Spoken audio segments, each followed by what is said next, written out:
مولانا کاظم نقوی صاحب، السلام علیکم ورحمۃ اللہ۔ علیکم السلام ورحمۃ اللہ۔ ہم چاہیں گے قبلہ کے اپنا ایک مختصر تعارف ہمارے ناظرین اور ہماری آڈینس کے لیے کرا دیں۔ بسم اللہ الرحمن الرحیم۔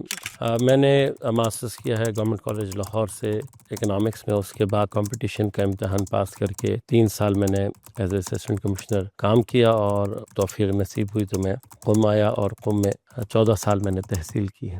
تو ایک سوال یہاں پر مولانا صاحب یہ ہے کہ جو ہمارے سماج کی بہت بڑی مشکل ہے، یہ شکایت رہتی ہے والدین کو کہ ہمارا بچہ نماز نہیں پڑھ رہا ہے، میری بیٹی حجاب نہیں کر رہی ہے، تو اس کا کیا ہے، اس کے روٹ کیا ہو سکتے ہیں؟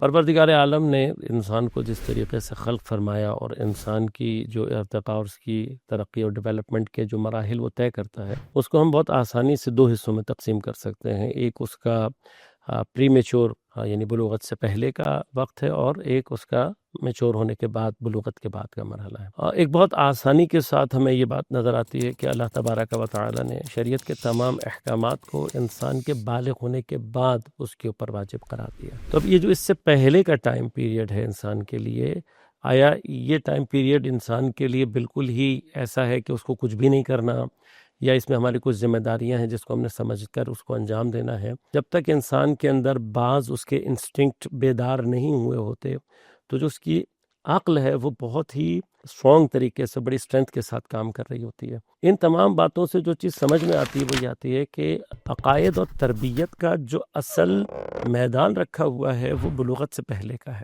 ہماری سوسائٹی میں جو اس وقت سب سے بڑی ایک مشکل پیش آ رہی ہے وہ یہ آ رہی ہے کہ ہم دین کی صحیح انڈرسٹینڈنگ کے بغیر مسلمان ہیں۔ صحیح انڈرسٹینڈنگ یہ تقاضا کرتی ہے کہ ہم اپنے بچوں کے بالغ ہونے سے پہلے ان کی عقائد کی جو ہماری اسٹرکچر، اس کی جو بلڈنگ ہے، اس کو مضبوط بنائیں، اور اس حصے میں سب سے زیادہ ضروری بات یہ ہے کہ ہم صحیح عقیدہ ٹرانسفر کر سکیں اپنے بچوں کو۔ ہمارے اپنے عقائد صحیح نہیں ہوتے، ہم نے خود عقائد کو صحیح سمجھا ہوتا، اور ہم پھر وہی غلط عقائد اپنے بچوں کو ٹرانسفر کر رہے ہوتے ہیں۔ اینی ہاؤ، بچہ اپنے اس ٹائم پیریڈ کے اندر ہماری ہر ایکشن، ہمارے ہر بیہیویئر، ہمارے ہر لفظ سے اپنے عقیدے کو ڈرائیو کر رہا ہوتا ہے اور اس کو اسٹرینتھن کر رہا ہوتا ہے۔ ہم بھی عام طور پہ چونکہ فرض کرے کہ میں مسلمان ہوں تو میں چاہوں گا کہ میرا بچہ مسلمان ہوں۔ ایون میں اگر اس کو تھوڑا سا براڈ اسپیکٹرم میں دیکھوں تو ایون تمام ریلیجنس کا المیت ہوتی ہے، یعنی اگر میں مثلا ہندو ہوں، یا میں اگر عیسائی ہوں، یا میں اگر سکھ ہوں، یعنی وہاں پر بھی عقیدہ ایگزیکٹلی ان کو خود پتہ نہیں ہے، اور وہ جو اپنے بچوں کو ٹرانسفر کر رہے ہیں وہ بھی بہت ہی لولے لنگڑے عقیدے ہیں جو ان کو پہنچائے جا رہے ہیں۔ اب اس لولے لنگڑے عقیدے کے ساتھ جب یہ بچہ بالغ ہوتا ہے تو یہ عقیدہ اصلاً اس کے اندر سے وہ شخصیت پیدا ہی نہیں کر سکتا کہ جو خدا کی اطاعت کرے۔ نماز خدا کی اطاعت، تجلی اطاعت ہے، حجاب تجلی عبادت اور اطاعت ہے۔ یہ اس وقت ہوگی جب ہمارا عقیدہ توحید کے اوپر، ہمارا عقیدہ دین کے اوپر محکم اور مضبوط ہوگا، اور ہماری تربیتی فضا وہ ہوگی۔ مشکل یہ ہوتی ہے کہ والدین نے خود چونکہ عقائد پہ کام نہیں کیا ہوتا۔ کسی بھی اس پیرنٹ سے آپ عام طور پر اس کے عقائد کے حوالے سے چند ایک سوال کر لیں، مثلا کہ توحید کی آپ بحث میں ان سے صرف یہ پوچھ رہے ہیں کہ خدا کا ایک ہونا کیوں ضروری ہے، یا اس کو بھی چھوڑ دیں، خدا کا ہونا اصلا ضروری کیوں ہے، کیوں ہونا چاہیے خدا، ہمیں نہیں پتہ۔ مولانا صاحب یہاں پہ ایک اور سوال پیدا ہوتا ہے، وہ یہ کہ ٹھیک ہے، بلوغ سے پہلے تربیت نہیں کر پائے ہم اپنے بچوں کی، اس طریقے سے ان تک عقائد جو ہے ٹرانسفر نہیں کر پائے کہ جو صحیح میں کرنا چاہیے تھا۔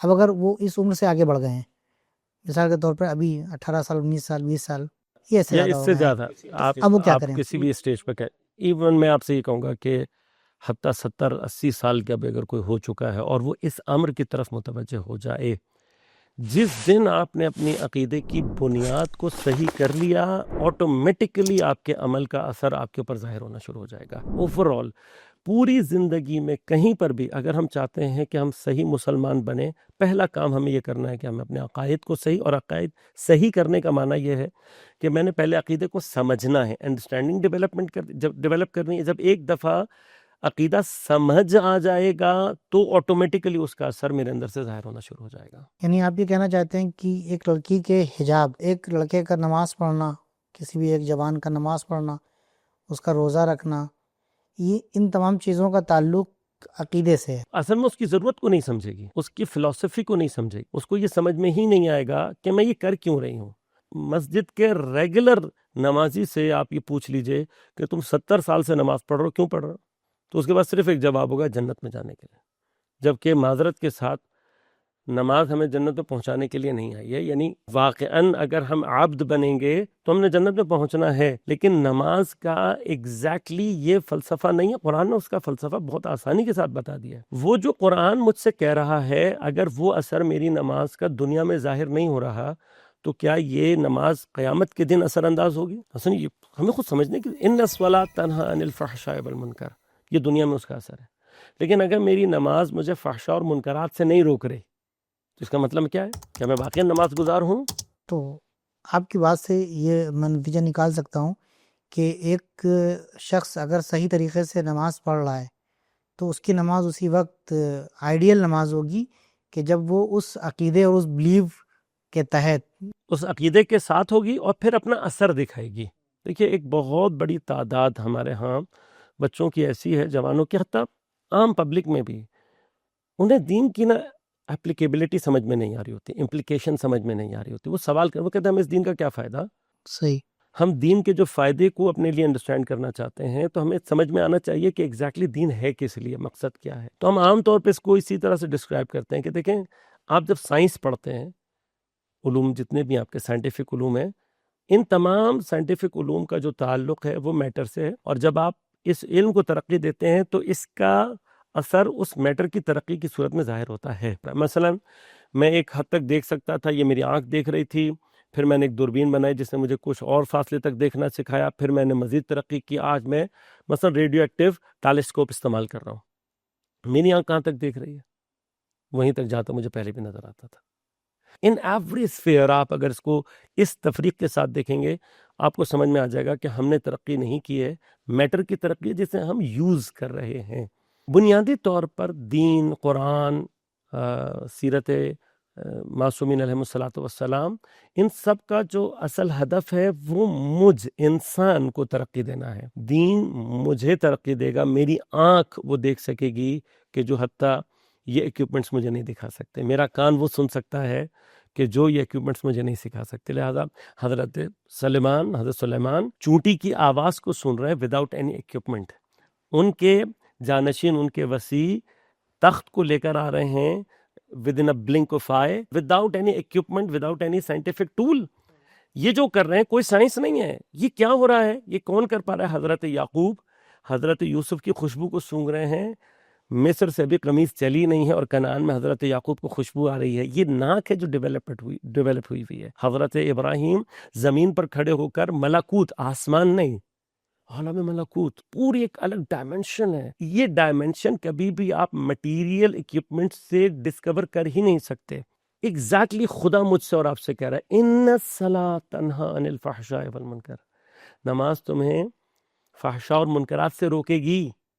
What I'm doing، میں کر کے آ رہا ہوں، میری نماز جس کے لیے خدا مجھے گارنٹی دے رہا ہے، اگر یہ مجھے دنیا میں اثر نہیں دکھا رہی، قیامت میں اس کا کوئی اثر ظاہر نہیں ہو۔ یعنی اہل بیت اطہار علیہ الصلوۃ والسلام کی شفاعت، ان کی محبت وہ چیز ہے جو ہمیں قیامت میں کام آنی ہے۔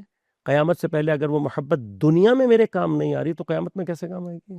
حضرت امیر علیہ الصلوۃ والسلام کی محبت ڈھال ہے، یہ ڈھال آخرت میں اس وقت کام کرے گی جب دنیا میں کام کر رہی ہوگی۔ یہ ڈھال دنیا میں مجھے اگر گناہوں سے روک رہی ہے، بچا رہی ہے، تو قیامت میں جہنم کی آگ سے بچا لے گی۔ لیکن اگر میں دعویٰ تو کر رہا ہوں حضرت امیر کی محبت کا، لیکن یہ محبت میرے لیے ڈھال ثابت نہیں ہو رہی، تو ڈھال میں خرابی نہیں ہے، اس کا مطلب میرے ساتھ خرابی ہے، میں نے اس کو یوز صحیح نہیں کیا۔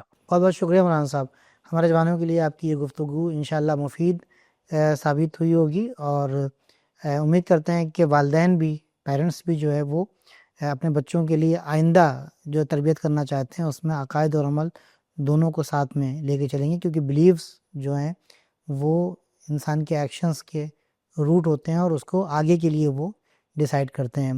انشاءاللہ کسی اور پروگرام کے لیے ہم آپ کو پھر دعوت دیں گے۔ بہت بہت شکریہ آپ کا بھی بہت بہت شکریہ۔ ٹھیک۔